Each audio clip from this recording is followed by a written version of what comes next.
Okay, it's 3:05, so let's get started.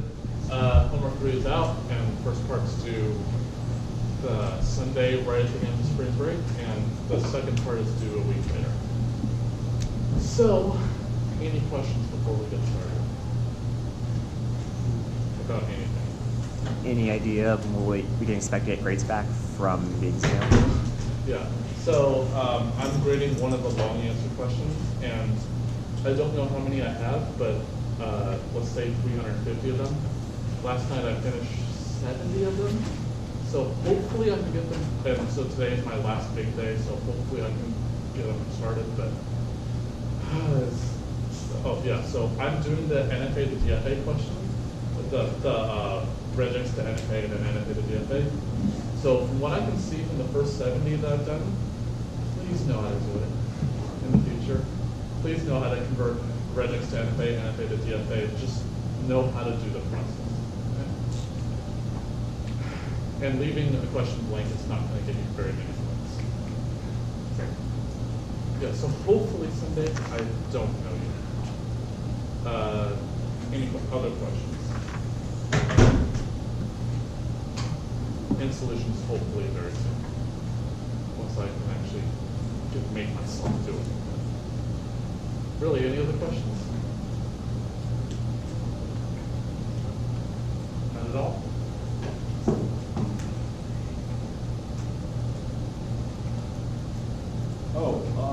How well do you remember the questions from the exam? Pretty well. Okay. Can you go through that regular thingamabob problem? Yeah. So Dutch Cobra makes the funniest names sometimes, like regular ruler, right? Raluger or whatever it was. So in a regular grammar, what are the types of rules that we can have? A goes to epsilon, A goes to a single terminal, A goes to another variable directly, or A goes to Terminal variable. a terminal followed by a variable. And then Raluger grammar, same, and then the only difference is terminal out. So, so the difference is in this rule. So is there anything you can tell about what the languages of a grammar for this and this are? So we're not allowed to use the variable for any terminal in. But these are the types of rules that you're allowed to use for a Raluger grammar. Oh, well, we can't go further, right? When we kind of hit the. I'm just saying the only types of rules that you're allowed to put down are these types. Just like in a regular grammar, I have like S goes to 0A or epsilon or whatever. The corresponding one would be A0 followed by epsilon. Right, because I have to have the variable first. So is there any relation, do you think, between the languages that these recognize versus these? Well, it's just to prove that these recognize the regular languages by converting back and forth between an NFA and a Raluger grammar. Hopefully you know how to convert from a regular grammar back and forth between an NFA, but what's the difference here? Yeah. Or when you get down to the transition function,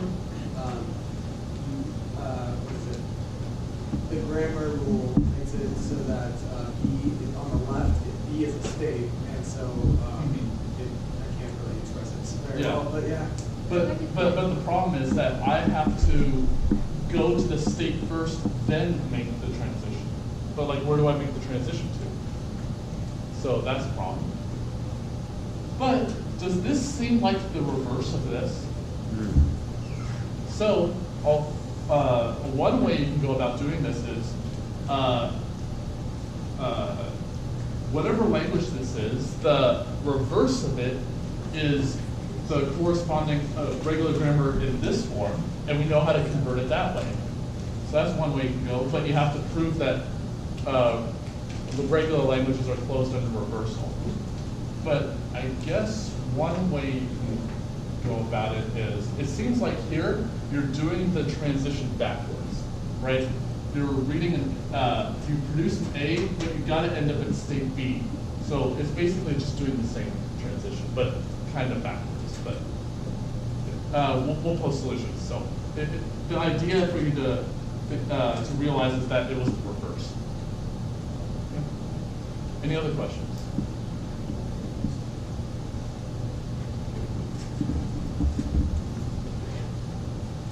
No other questions?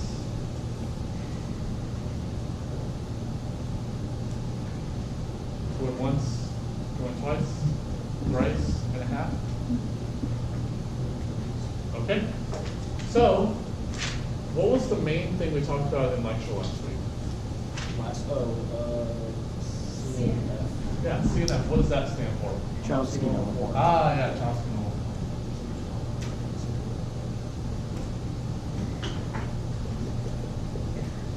So what in the world is this CNF thing? It's a set of steps that we follow to convert to a more desirable form, I guess. Okay, so it's trying to make things more desirable, but what thing am I trying to change about this grammar that I'm given? What type of thing am I trying to get to? An equivalent grammar. Equivalent grammar, but what changed along the way? The types of rules you're allowed to Yeah, have. the types of rules. So what types of rules may I be allowed to have? Starting rule can go to epsilon. Yeah, so I permit only the start variable going to epsilon. What other rules may I have? Single terminal. Yeah, single terminal. And so if I don't allow that, then we're already dead in the water, right? So I better allow you to have a terminal, but what else may I have? A goes to BC, Yeah. where B and C are not the start variable. Yeah. So it goes to two variables where B, C are not the start variable. Someone over here had a question? Okay. So I think this is a good set of rules, but why am I making this restriction on the start variable? Why don't I say, okay, you can have any variable produce epsilon, and the right-hand sides with two variables, they could be the start variable too. Why am I making this restriction? And why is it important?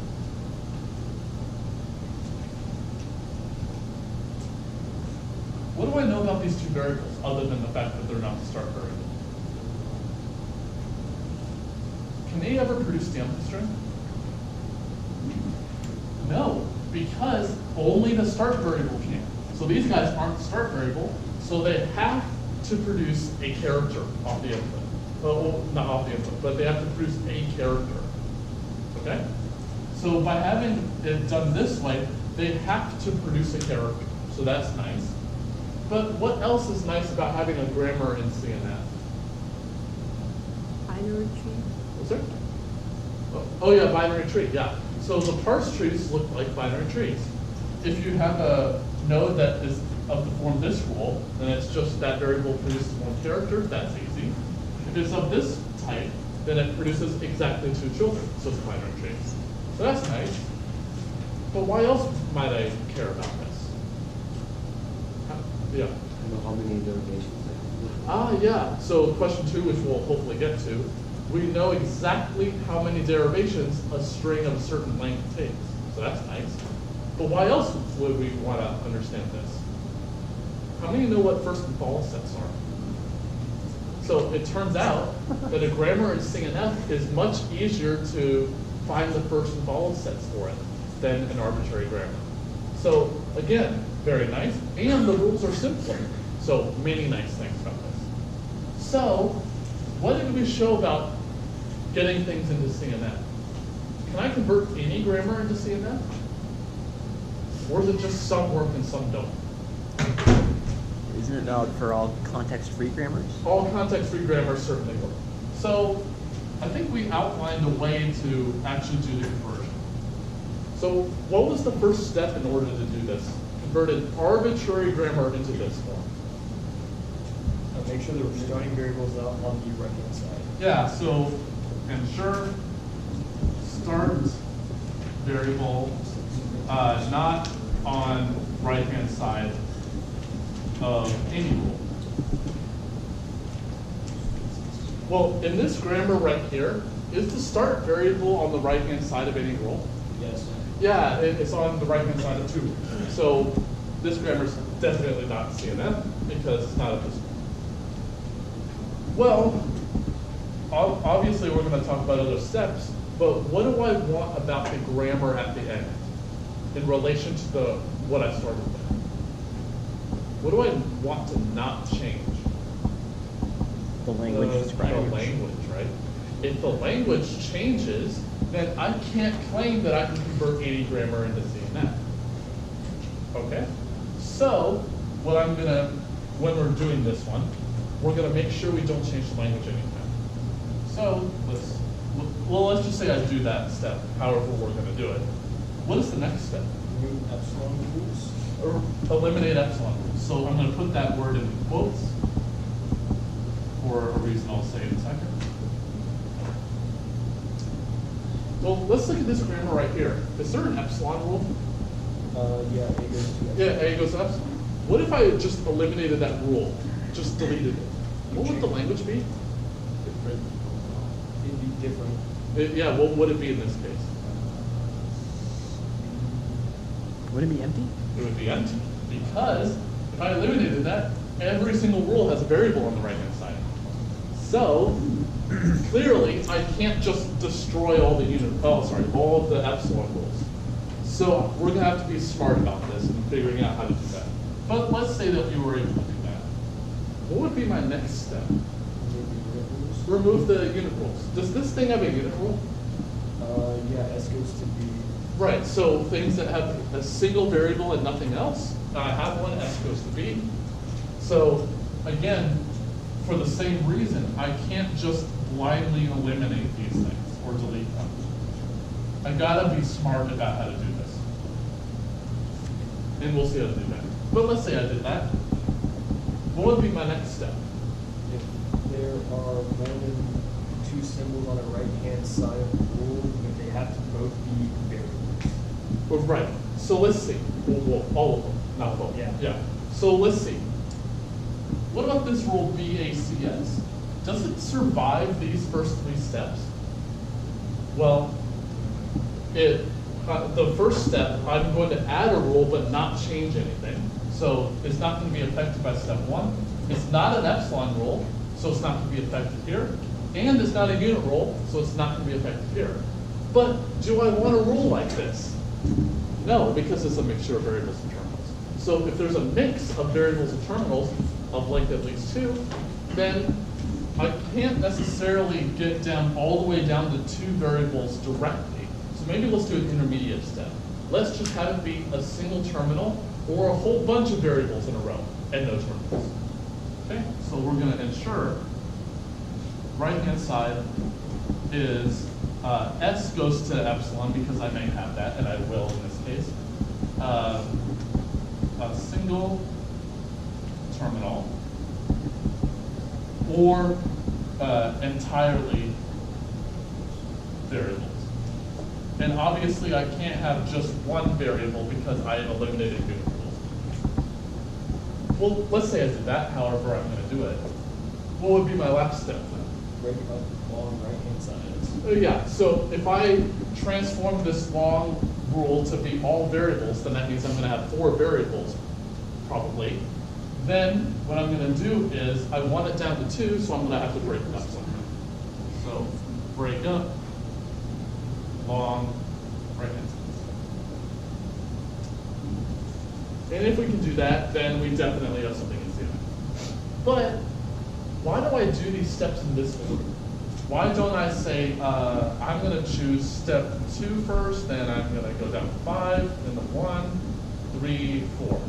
Why do I do it this way instead of that weird way? So if you were to maybe eliminate your rules, you might end up with another violation of another rule. Right. So the whole point of doing this, these 5 steps in this order, is that I'm not going to introduce earlier steps that I've already done. So think of it this way. If, let's say I eliminated all the unit epsilon rules. Well, the next 3 steps are never going to introduce an epsilon rule. So therefore, once I do step 2, I'm never going to see another epsilon rule again. Okay?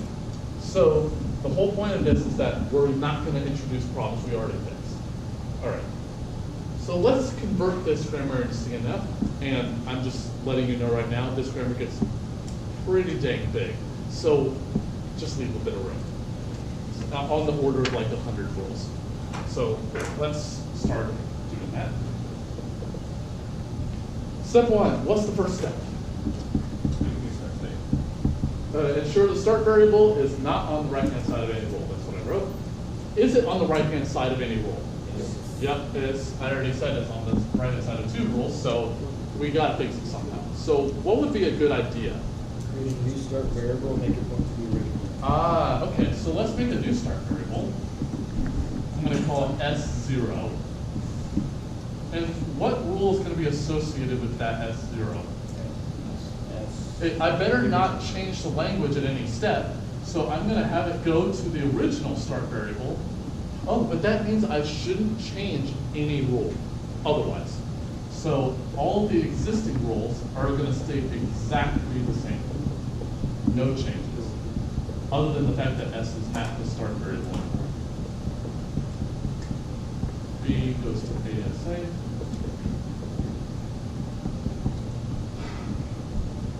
Okay, that seems simple enough. Did I change the language when I did this?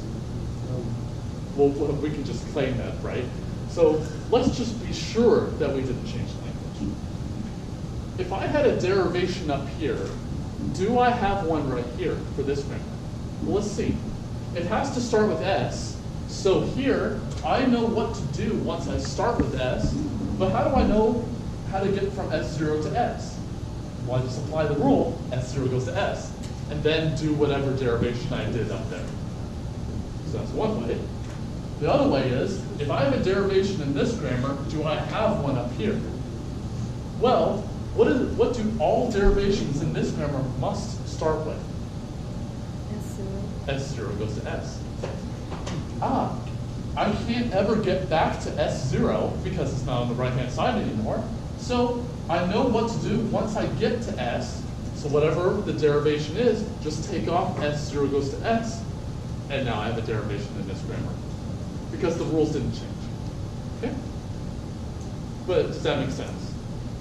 That we were able to not change the language and accomplish step 1 at the same time. Yeah. If there is no S on the right-hand side, do we still need to add it? It's a good idea too, because you definitely won't introduce it later, but it's just, you don't have to. It's just to make the process more algorithmic and work for any grammar. So it's just doing the same steps for everything. Okay. But any other questions? Okay, what's step 2? Eliminate epsilon rules. Eliminate epsilon rules, right? Do I have an epsilon rule right now? Yeah, A goes to epsilon and A is not the start variable. So we gotta fix that. So eliminate epsilon rules. So I'm gonna suggest a word that you should replace eliminate with. It shouldn't be eliminate epsilon rules, it should be simulate. Okay? So what I'm gonna think about here is I will remove A to epsilon eventually, but I'm gonna simulate it with other rules. Okay, so I'm gonna make rules that will simulate as if A went to epsilon. Okay? Well, we also note that A can produce something not empty also, right? So I better not modify any rule of this grammar. I'm only gonna be adding things, and then once I'm done, I will eliminate any of the epsilon rules I don't want because I simulated them from another way. Okay, that sounds good, but how am I going to actually do this? So if you're simulating the epsilon rules, you want to remove big A's from the grammar but keep the rest of it. Right, but can S make the empty string? Yes. Yeah, because of this AAA. Okay, well, I can't just look at the things that make epsilon directly. What kinds of variables can make epsilon either directly or indirectly? Nullable. Nullable variables. So I gotta find the nullable variables.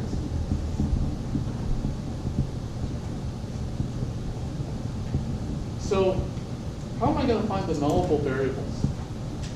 Well, the things that make epsilon directly are definitely nullable. So I'm going to keep a list. So A is definitely there, for sure. And I think S is also there, because for this rule, we can have A go to empty because it's on a nullable variable. So A can go out, A can go out, A can also go out. So I think S could also produce the empty string indirectly. So S is nullable too. Okay? Are there any other nullable variables? S0. S0, right? Why is that? I just determined that S is M, could produce epsilon. Oh, S0 goes to S, so S0 could make epsilon too. So S0 can make epsilon. Anything else can make epsilon. Could B make epsilon? Well, let's check. Well, there are only two rules with B, so that's good. Here, I know A and S are both nullable, so that's good. They could drop out. But I still have a terminal here, a pesky terminal, that won't ever go away. So this rule won't help me. This one, I don't know yet that B is nullable, but even if I did, there's still a terminal there. So therefore, B itself can't make the empty string. Okay, so it's not a nullable variable. And so I think I found my list. But how am I going to use this list to help me? So maybe what we can do is, again, I'm not changing any rule of this grammar yet. Then what I'm going to do is, for any rule that has a nullable variable on the right-hand side, I'm going to add more rules to simulate as if that variable went to empty. And then eventually get rid of the epsilon rules. So let's look at the first rule. Again, I'm not changing this rule. It stays exactly the same, no changes at all. Is S nullable? Yes. So I need to simulate S dropping out. Well, that's the only thing on the right-hand side of the rule, so what should be another rule that I add? Epsilon. Epsilon. Good. So I'm simulating as if it went out. Okay. So that was the only rule for S0. So let's go down to S. Again, these three rules are not going to change. They're exactly the same, no difference.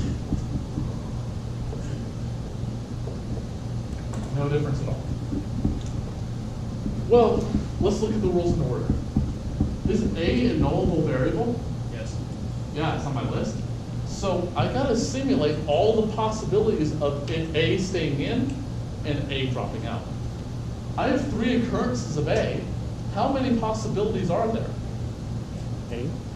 8, right? Because the first one can independently stay in or drop out. Second one, stay in, drop out. Third one, stay in or drop out. I don't think I need 8 here because it's the same variable. So I'm going to have some duplicates. But in general, I need 8. So in this case, I have all three variables staying in. Now I need the case where one of them stays in and 2 drop out. One drops out and 2 stay in. So I'm going to have AA. I need the case where one of them stays in and 2 drop out. So I need a single A. And now I need the case where all 3 drop out, which is epsilon. So I will add this rule temporarily. I'm just doing simulation, brute force simulation. I will get rid of it though. So don't get antsy. What about this rule? So we did this one. What about this rule? Same thing. The same thing, right? So I had the case where capital A is present. Now I need the case where it drops out. In which case that right-hand side is little a. Little a.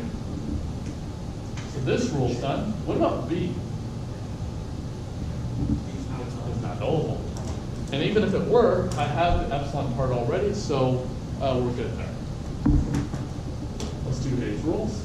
So B, A, C, S, or empty. So rules don't change again. How many nullable variables are on the right-hand side for this first rule? 2. So how many rules am I going to have in total for Maybe this? 4. 4, right? Because I need, for each of the nullable variables, I need to simulate independently that it stayed in or dropped out. 2 times 2 is 4. So I have the case where both of them stayed in, so that's good. I need 3 more. So I'm going to add the case where A drops out and S stays. So that's B, C, S. I need the case where A stays in and S drops out. So that's B, A, C. And then obviously I need the case where both of them drop out, in which case it's B, C. Okie dokes. Let's do D. ASA or BB. How many nullable variables? 2, so how many rules in total? 4. I took care of 1, so I need the case where A drops out and S stays, so that's SA. Need the case where S drops out and A stays, so that's AA. And where both of them drop out, so that's just a single one. That one's done. What about this one? Not all of them, so I'm done. Cool. Any questions about how we were able to do this? So if I have k variables that are nullable on the right-hand side, how many rules am I going to add? Or have in total for that? 2 to k. Because I have 2 choices for every single one. Whew. Well, what's the thing I need to check? What do I not want to change? The language. So I better make sure that I didn't change the language and I didn't deceive you or anything. Well, let's see. So if I took a non-epsilon rule, so like say if S goes to anything, A goes to this, B to that, those rules stay there, so I'm still fine. What about if I took the epsilon rule? Well, what I did is I created other rules to simulate as if that happened. So am I done with this whole thing? I gotta actually delete them this time. Should I remove this one? No. No, because I just determined that epsilon is in whatever language this is. And so, therefore, we have to have the start variable make the empty string. So I better not delete this one. What about this one? Yeah. Yes, because it's a non-start variable making epsilon. And we already simulated it with other rules, so we're good there. And I think this A to epsilon, I think that goes away too. Okay, so all I'm doing is simulating as if the epsilon rule were there, that it's not anymore. Okay, any other questions about this? What's step 3? Yeah, unit rules. So do I have any unit rules? Yeah. Yeah, how many? 1. Oh, you have 2 now. How many? 3. 3. I have 1 here, I have 1 here, I have 1 here. So I definitely have to fix them. So let's do step 3. And after this step is the point at which you think I'm starting to go insane, but because there are going to be many rules. But how am I going to delete or remove in a smart way the unit rules here? This thing with the directed graph. Okay, so what are the vertices of this graph? The variables, right. So I have 4 variables there. So that's going to be S0, S, A, and B. Okie dokie. So what are going to be the edges of this graph then? Directed edges, but. Where each variable goes to. Where each variable goes to another variable via a Unit rule. unit rule. Okay, so this is a unit rule. So I'm going to make an edge there. S goes to B, I'm going to make an edge there. S goes to A, I'm going to make an edge. And I'm sorry, this graph is so disappointing. It's not very exciting, but it's still a graph though. So how am I going to use this graph to help me? It's going to show you which rules to copy, I guess, is my understanding. Okay, so maybe I can, so let's think about a unit rule like S goes to B. Well, if I apply S goes to B, that's just essentially just a long way of going to these right-hand sides down here. It's just a long way of going there. Why not just shortcut that? So that's the essential process here. Well, A and B don't have anything coming out. So what does that tell me about the grammar? What, do A and B have any unit rule on the right-hand side? No. Okay. Maybe we can use the fact that, oh, what are these vertices called? Starts with an L. Leaves, right? Right? Because they don't have any outgoing, well, it's kind of hard to define for a direct graph, but they have no outgoing edges, so I'll call it that. Okay, so they're the leaves. So how am I going to use that back? Well, if for this unit rule S goes to B, well, maybe I can just copy all of these right-hand sides of B right to there. Okay, that seems like a sensible idea. And the nice thing is that A and B don't themselves have the unit rules, so I can just write those down directly. I'm just going to copy down these rules. B or SA or AA, or A goes to BACS or BCS or BAC or BC. Kind of sad that I memorized what it's going to be. But let's see. Am I going to change any non-unit rules? Or should I? No, it doesn't seem sensible, right? Because I don't want to change the language at any point. So I don't think I should change any of the non-unit rules. So I'm going to write down S's non-unit rules. All right, so that's AAA or AA. B I'm not writing down yet. AA or capital A I'm not writing, or little a. And then what do? I look at my graph and I say, do I have any leaves right now? And I do. So what I'm going to do is copy all of the corresponding rules of that variable up to its parent, quote unquote. So I'm just going to copy all of B's rules up for the S to B rule, all of A's rules up for the S to A. So I'm going to do B first. So that's ASA or BB or SA or AA. And I also have little a, so I don't need to write that. Okay, let's do A's ones now. So I need to write BACS or BCS or BAC or question. What's the downside of CNF? It's a lot longer than we were using. It's kind of like a GNFA. What was that? It's kind of like a GNFA. It's simpler, Yeah, but it's simpler, but there are many, many more rules. I actually haven't thought of that comparison. That's a big, good thought. Okay, well, S0, do you think I want to rewrite all those? Okay, another thing. I handle these edges, so I essentially can delete them now. S is a leaf, so I can copy S's rules up to S0. But do you think I want to rewrite that? No. Well, I mean, I guess I can, but I've got to think like a computer, but I'm not. Well, I'm just going to copy them up like that. But did I forget anything? Actually. Ah, yeah, the empty string, I forgot, right? So 4, so doing this copy and paste stuff, just be sure you're not removing rules you already had. Because I don't want to delete S0 goes to epsilon because I changed the language. Okay, so what do I have to check here? Has the language changed? Has the language changed? Well, let's see, what rules haven't been changed? Well, the ones that aren't unit rules, those rules already are still there. They never changed. Well, what about the ones that are unit rules?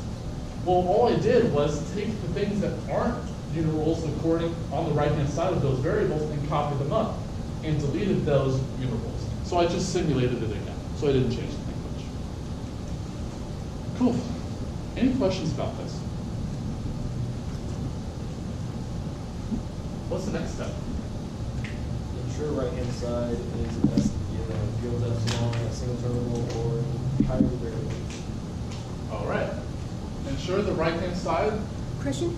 Yeah. What if A can go to B and B can go to A? Then there's no leap. Great question.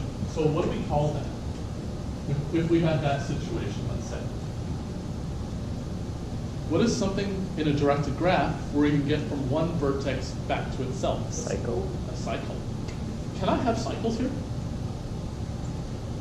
Certainly. I certainly can. I can have A produce B and B produce A. So how am I going to fix that? The way you do it is you arbitrarily pick an edge, say that one, and what you do is copy the non-unit rules of that one. So there is a unit rule, but copy the non-unit rules up to A, let's say.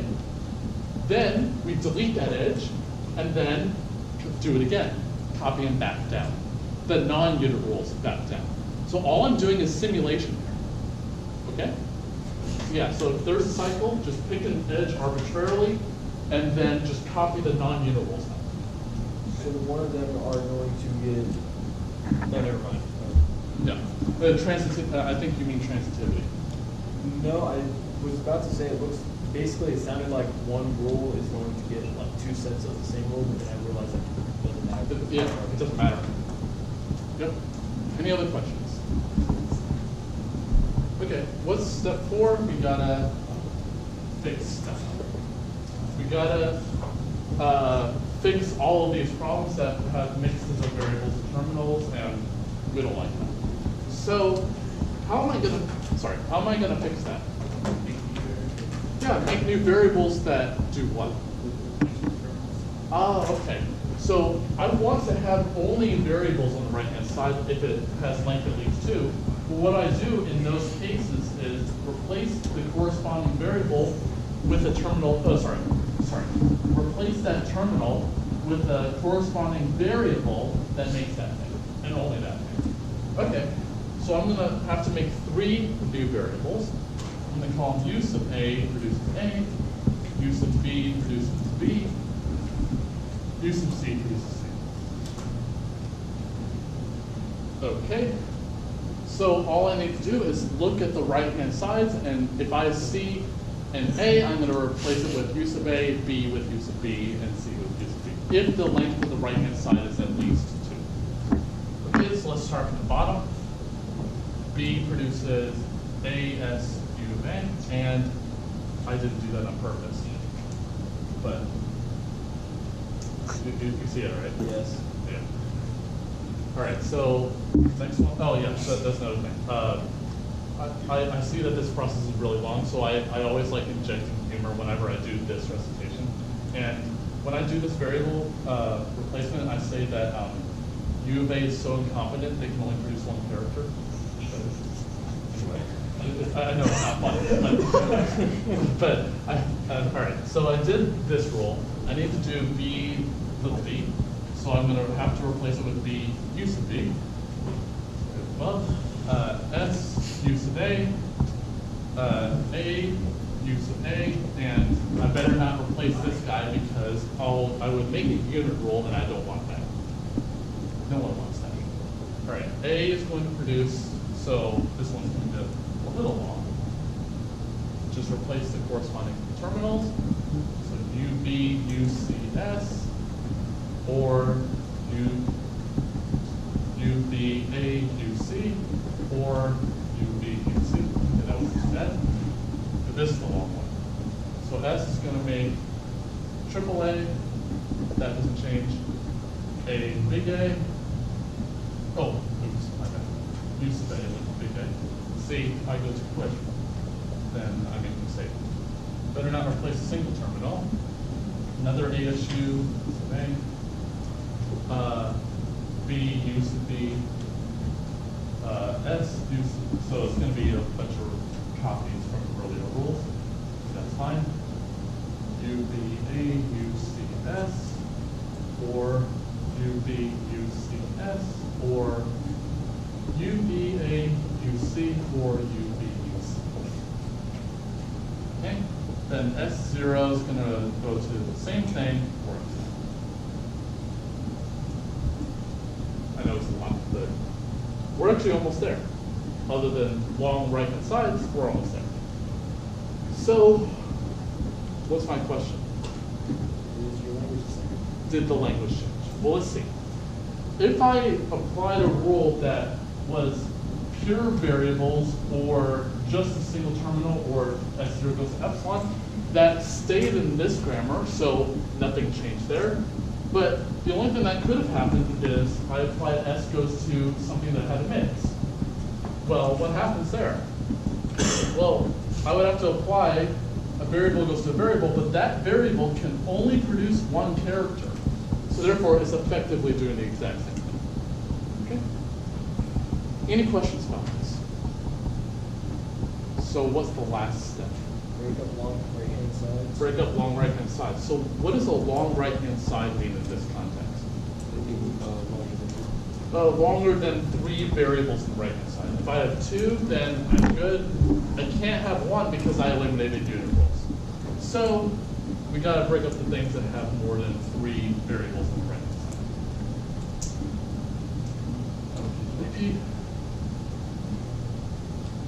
So there's absolutely no way I'm rewriting this grammar. So I'm going to only tell you the differences that are going to happen.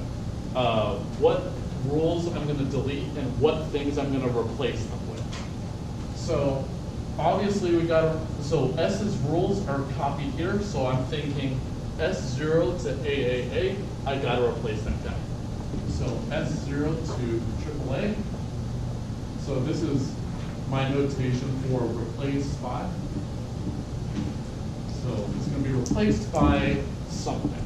Well, how am I going to fix this rule? You can group 2 of them together and put them and make it another variable that goes to those 2 variables. So what I can do is I can make a brand new variable that hasn't existed yet and have 2 of these variables be made by that one variable and then replace those 2 variables by that one variable. Okay, that seems sensible. So I'm going to call it x1, and that has an a after it, and x1 produces AA. So next question? Okay. So what I should do every single time is make a brand new variable, but for the interest of time and our sanity, frankly, I'm going to reuse variables. So, but we'll see why I want to have a brand new variable every time I do that. Well, let's see. I handled this guy. This guy's already fine. This guy's already fine. Fine. Oh, this one I need to fix. So S0 to AS use A. X1 only makes AA, so I can't reuse it here. Yeah, so I gotta make an X2. Thank you. So X2 use of A. And X2 is going to make A's. Okay, we're fine here. Fine, fine, fine. Ooh, that's a long one. So I gotta fix that. UVA, UCS. So what am I gonna do here? I have 4 things. You're going to create 2 new variables instead of 2 each.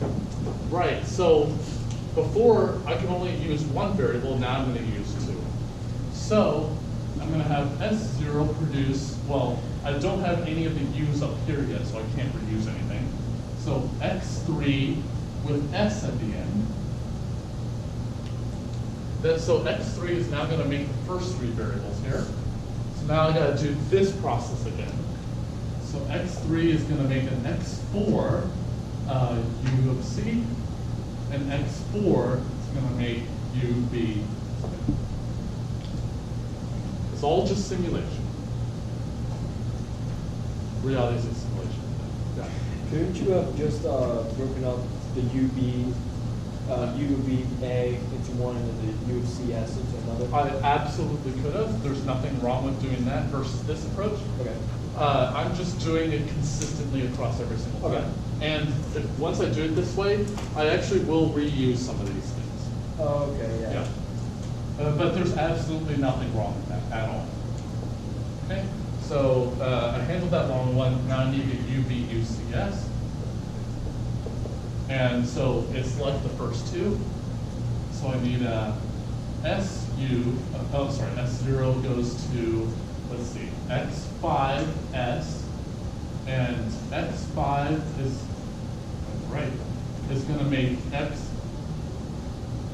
not my day, UC. Okay, it's just the same thing as before. So I handled that guy. Now I need the next one.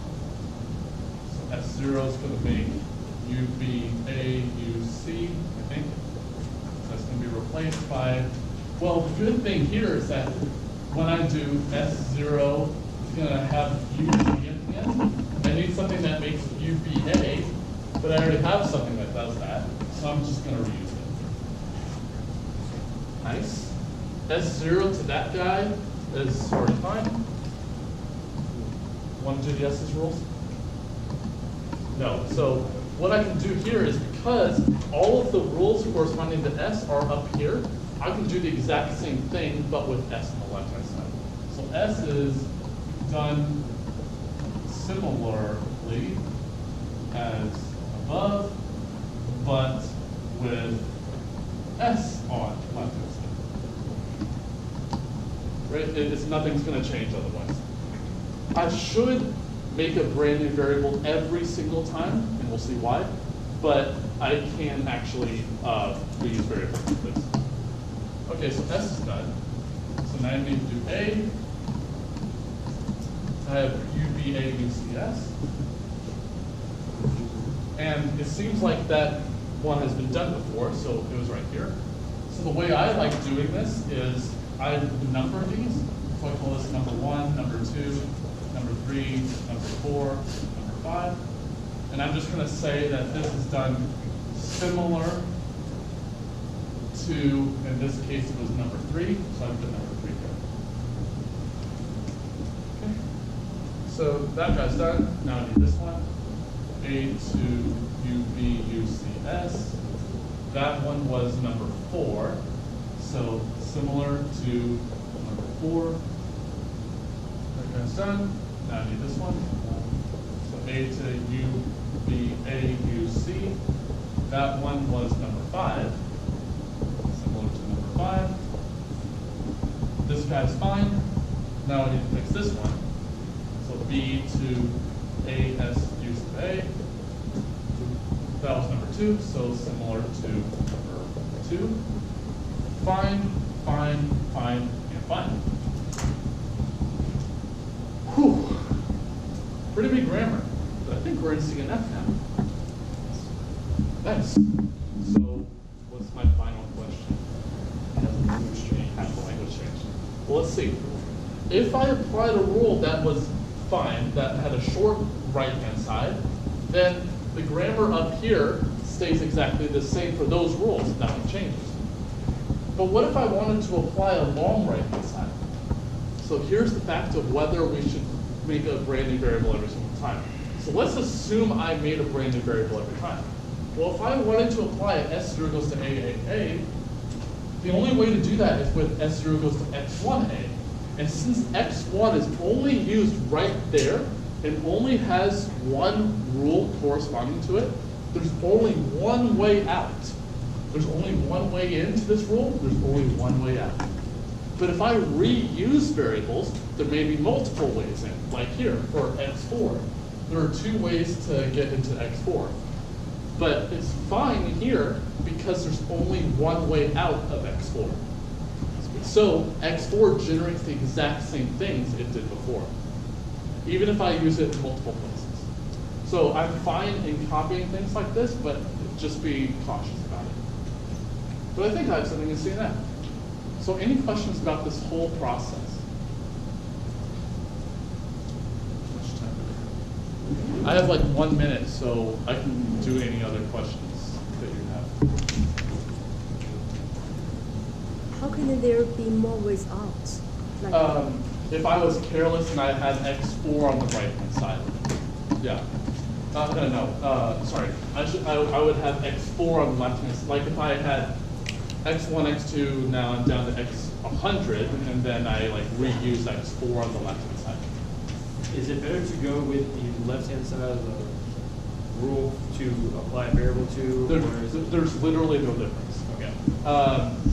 A common way that I've seen is if you have a long side like this, use two variables, well, we didn't have to use two variables, so I guess it won't matter. Okay. Yeah, it wouldn't matter because you would have to make 3 rules in that case. But the common thing I've done is if the length is even, then make every 2, make that a new variable. That's what I've seen done many times, but there's no difference. Okay. Any other questions?